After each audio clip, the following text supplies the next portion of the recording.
Good evening, ladies and gentlemen. Welcome back to Formula Sim Series for the Champions Cup. My name is Jamie Morris and I'm taking you through the action for tonight.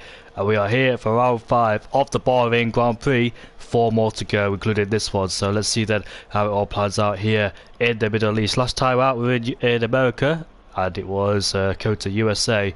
And last time out, Team Shazoo actually closed in a lot on IFR Esports team. IFR Esports team did have the best results, I think, last time out in USA, and Team Shazoo closed in a lot of points, and they're 1 point behind IFR Esports team, so looks like they get a lot of points. Outplayed Racing was the one who picked up the most points last time out in the USA. They closed in a lot, they're 95, they're 6 points behind, in fact 5 points behind Team Shazoo and 6 points behind IFR Esports team, so they're closing as well. It's an interesting battle for first place. 3 teams there very close together indeed. And we've got some cars then out on the circuit, and let's see then who's the first man out on the track. Looks like it to be a Red Bull, and it looks like it's Jerry there in the Red Bull then. No, it's not AlphaTauri. Blends in with the track, does the AlphaTauri, the track map, and there he is then in the dark blue car in the AlphaTauri. And AlphaTauris tend to go well around here around Bahrain.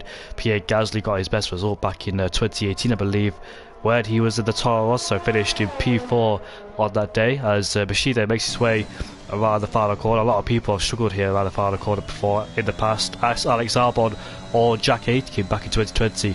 Here he is then, comes across the line to start his first final lap then. Let's see how he approaches this heavy braking zone. It's important to scrub off all the speed down at turn 1, braking just before the meter board, 100 meter board, locking up slightly there. You can miss the apex in turn 1, get a good run into turn 2, important to get traction as well. Turn 3, rise the curve to exit turn 3, so decent one there for Machine. Coming into turn number 4 then, using all of the road he possibly can, swinging it in, kissing the apex on the entry, bringing it out wide as we make our way through this complex there. A lot of people tend to struggle here in the past.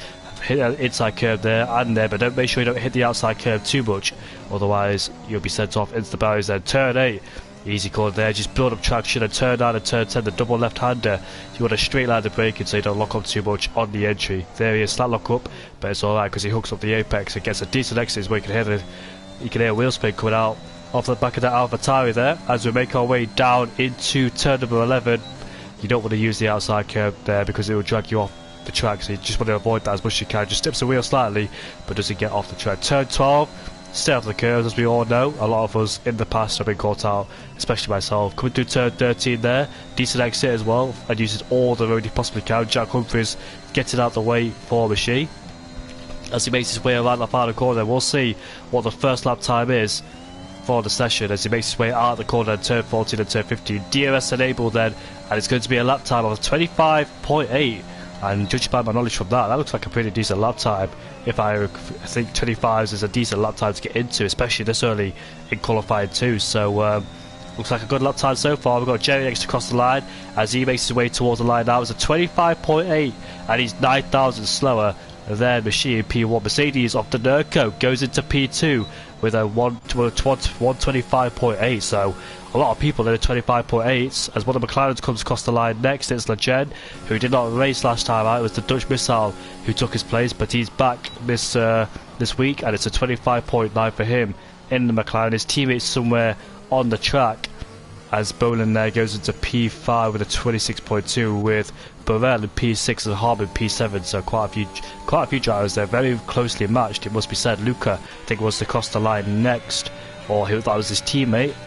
On board with Rudy then as he makes his way towards the line, and it's a 25.9, which pops him up into 4th place there, just ahead of his teammate, a few hundreds quicker than his teammate. AlphaTauri of CC Brain then puts his AlphaTauri in P9, and the Haas next across the line, that's Luca, and Luca goes P10.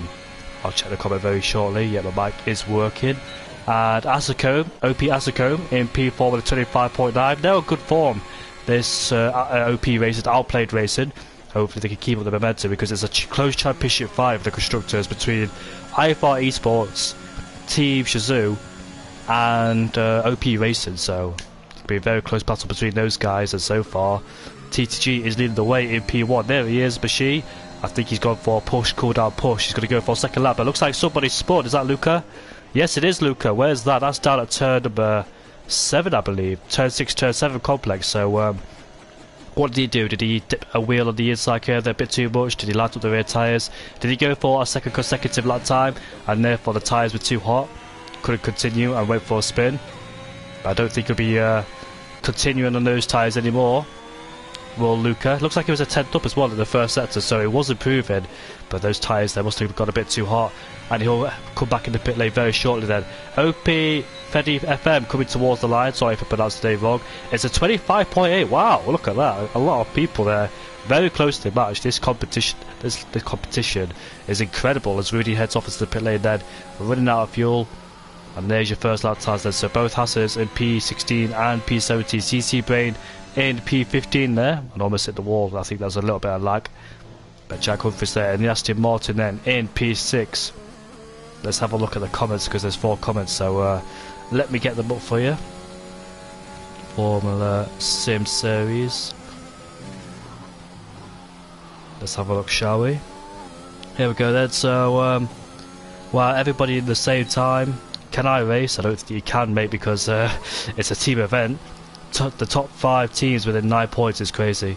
Yeah, I agree with you on that one. That is very crazy indeed. That's how the level of competition is very close around here. All these amazing drivers there, very close and sustaining the pressure really well. There's been a lot of close battles, it must be said, especially the past few races. I think one of them was Austria. Britain was a good one as well between Mercedes and McLaren going at it. And the USA race was quite good as well, with both Alfa Romeos there taking a different strategy to everybody else. It did work, but the tyres did drop off quite a lot. It must be said on the soft compound tyres. So both Alfa Romeos then P4, and the other one is Ascom. So they're looking good so far. A P4 and P7 then. If you prove your time by a 10th, you could see yourself going up quite a few places. Just get that lap time in, especially in the early stages of qualifying. Nobody, interestingly, went to the medium compound tyres, straight to business with the soft compound tyres. I wonder if both McLarens then will try these slipstream with each other. We've seen quite a bit of that before, especially in Belgium as well. USA was another one where a lot of people giving each other slipstreams, working well as a team. It is a team event, not a driver's event, so that's why you see a lot of teams work with each other. Both McLarens have worked with each other. Rudy and Lejeune have been a good lineup. The Dutch Missile replaced Lejeune last time out, but the Dutch Missile seemed to struggle around USA, not surprisingly. But I think the Red Bull then is on a lap, headed down into turn number 1, and that is Jerry then, TF Racing. Misses turn 1 slightly. Oh, we've gone for a spin and lit the rears up, and yeah, thankfully it was done at the first 2 corners, because if it was later on the lap, that means you're taking a lot of tyre life out of the tyres there. If it was later, but then at turn 1 and turn 2, you're not taking too much out of them, and therefore you can go for a lap if you want to on the same set of softs. Bearing in mind, it won't matter anyway, because we start a new lobby. I keep forgetting that every single week that the lobby restarts, so it doesn't matter if you're inside the top 10 on the medias, because everyone can start what tyres they want to. So yeah, it won't affect him too much, will Jerry, but definitely affected this lap. So he'll call the tyres down and go for the lap then, while we've got others out there on their flying lap. Second fly, we've got Lejeune out there, we've got Harm in P14, there he is, coming towards the end of the first set to buy a 10th up. Here's Harm, I did get the best of run coming out of turn 6 and turn 7 there, and he backs off, so not satisfied with his lap time. Here's Harm. QRT Barrel's out there coming down into turn number 1 now. Both McLarens, I think, on their lap time, just trying to figure out who's the closest towards the line. Where's Luca? Luca is down at turn 8. That's his teammate. He's coming down to turn 2 right now. Here's Luca. We'll go on board with one of the Williams showers. I think it was Harm. There he is then. A 10th up in the first sector, but I think he has backed out a few moments ago when he didn't get turn 6 or turn 7 quite hooked up, unfortunately for him. So looks like he's going to have to go for another lap time on the same set of tyres. Is that his teammate ahead of him? No, so that's an Alpine, that's not his teammate. But who else is further out? Is that JM on a lap time headed down into turn number 1 there? Mercedes driver of Denerco is out there coming towards the end of the first sector. He's a few hundreds up in that first sector, taking turn 6 and turn 7 really nicely there, hitting the apex. Coming into turn number 8 now. You can see a slight lock up on entry, didn't really kiss the apex going into that corner. Coming into turn 9 and turn 10, the double left-hander. Breaking in the straight line to try and reduce the lock up then as we go into turn number 10. gets a really decent exit. No signs of wheel spin for him as Legend goes quickest with a 25.7. Next man to cross the line is the Alpine, who's going for the lap time. The Williams next to cross the line, and there's Rudy behind, so let's see what they set. Burrow goes into P2, and Rudy then in the pit lane, so he must have made a mistake on the course of his lap time. Donerko is 1/10 up in that middle sector there. That is really crucial. Could see himself on pole position if he could get this final sector hooked up, and be a interesting battle between Mercedes and McLaren. Those two teams, Mercedes and McLaren, really had a ding-dong battle in the past few races. Donerko that makes his way across the line is going to be a 25.7, and look at that. Beaten Legend by 1,000, barely separates those two. That's incredible between those guys there. And it is Donerko then who is on provisional pole position in first place by 1,000 ahead of Legend. Anybody out there? We've got a Ferrari across the line next. That is Job, who's gone to P11 in the Ferrari with a 25.9. In normal circumstances, league racing circumstances, that'd be a good place to start, being on a brand new set of tyres. But of course, everybody towards the end of the qualifying session starts on a brand new set of tyres, whether it could be mediums or softs. It's up to them what they choose to go for.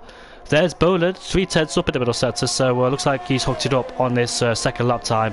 He's already gone for one lap time, but Asicombe goes quicker with a 25.6.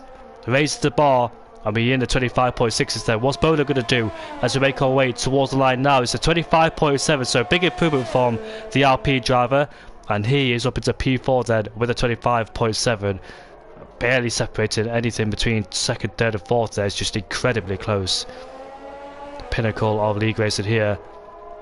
Anybody out there to try and dethrone them? We've got both Hasses out there. Kart Racer not on a flying lap. Luca is in the pit lane. The AlphaTauri, is that CC Brain? That's his teammate. What's he doing? He's going back in the pit lane. Is the AlphaTauri. Joey's out there somewhere on the track then as he makes his way down into turn number 11.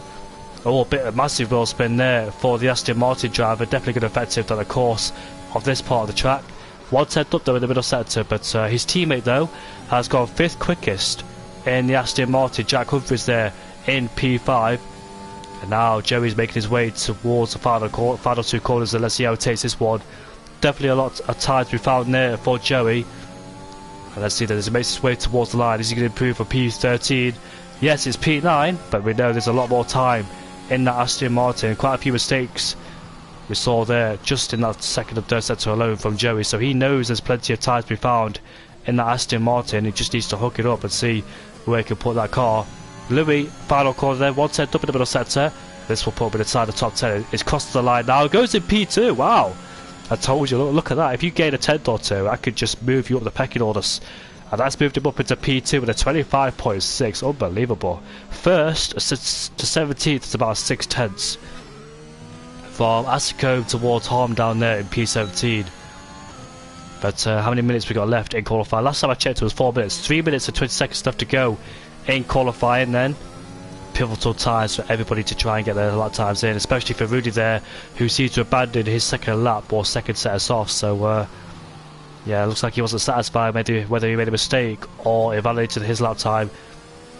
It's all going to count now for him. Closing stages of the qualifying session, as majority of drivers are in the pit lane then just waiting.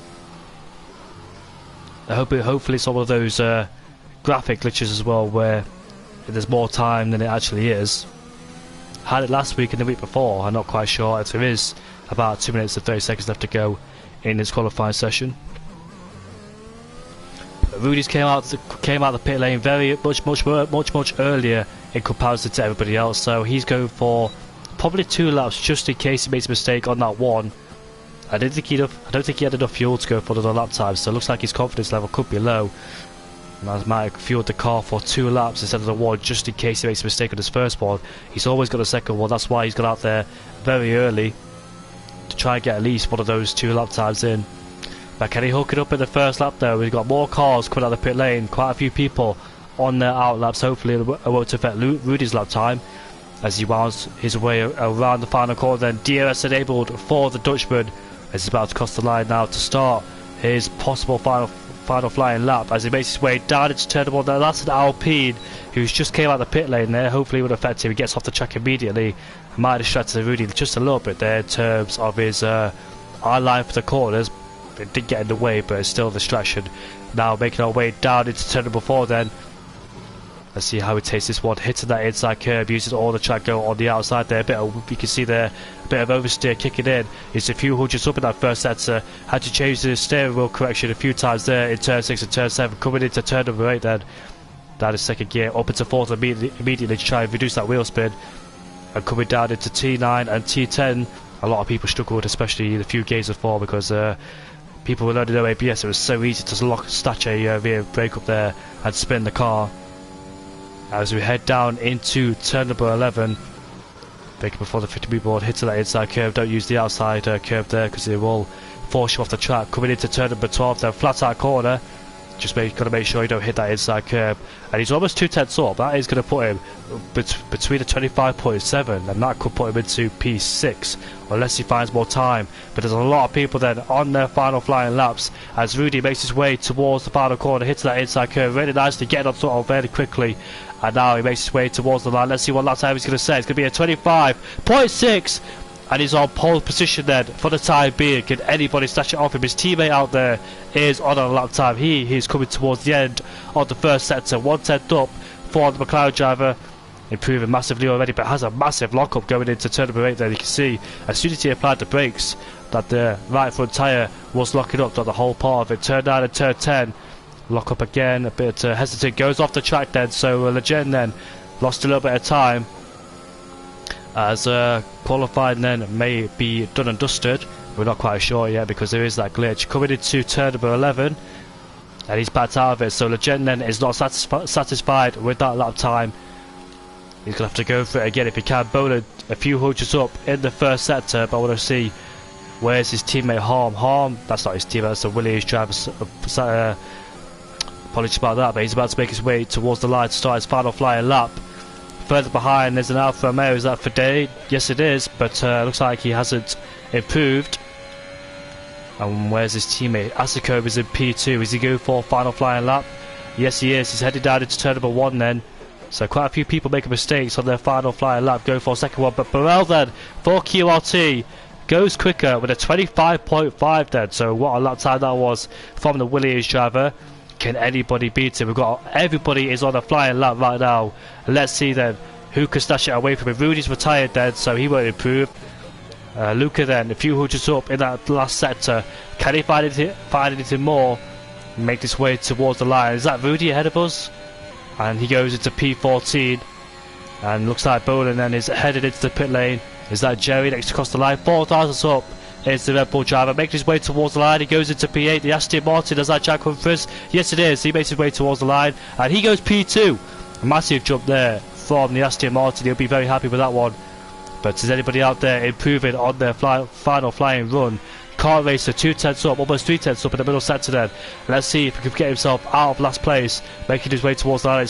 It is 13 for him. CC Brain next across the line, a 10th up in the middle sector. He's making his way towards the line now. Let's see what lap time he can set. P13. Hart making his way towards the line now. Can he get himself out of last place? Yes he can. It's P13 for him. Jacob then in P16. He looks like he's not improving. Is the Ferrari driver. Lost a little bit of time, but looks like the Alfa Romeo, well that was for Day, who hasn't improved. He stays in P12. Jacob makes his way towards the line. It's P11. And Legend then, where is he? Legend crosses the line now, he goes into P4 just behind his teammate. Joey is in P6. Denerko makes his way towards the line. Can he get pole position? No he can't. And Louis there goes into P2 for FVR. And Asakov next across the line and he has smashed it in the pit lane, so he hasn't improved unfortunately for him. But QRT driver Burrell goes into P1 with a 25.5 then. And this is going to make an interesting race because Bahrain always puts on some fantastic action. But it is QRT Burrell in P1 then ahead of Louis for FVR. Denerko P3, Jack Humphries in P4, both McLarens in P5 and P6. It's always a pleasure to watch both McLarens versus both Mercedes there. Asako P7, can Alfa Romeo claim another podium like they did back in USA? And Joey in P8 for the Aston Martin team. Boland P9, Jerry in P10 for Red Bull. Machi P11 ahead of Jeom.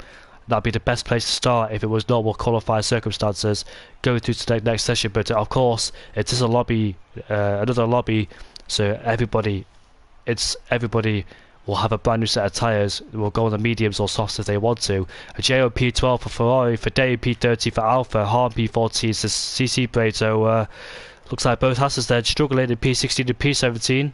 But let's say struggling, they're only 4 tenths off. That's not a huge amount, is it? So can they find the race pace when it comes to the 29-lap race in Bahrain, upcoming in a few minutes' time? That was so close between those guys there, unbelievable. If you improve by 2 tenths, literally you find yourself in pole position. Level amount of competition here is insane. Pinnacle, the best of the best, the creme de la creme. But it is a lobby restart then.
Me's in the chat saying Oggiano last to first today.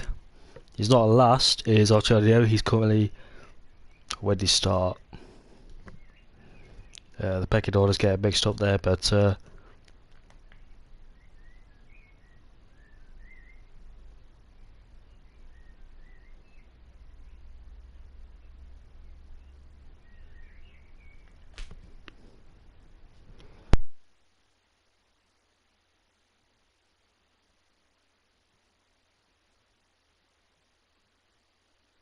Oggiano is out of the session, I don't believe. I think it is last to first for him. Probably got a qualifying ban, but let's see what he could do from the back of the grid. Oggiano.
Looks like we're going to have to restart the game, ladies and gentlemen, so bear with me and make sure you tune into the other stream. The stream's about to end.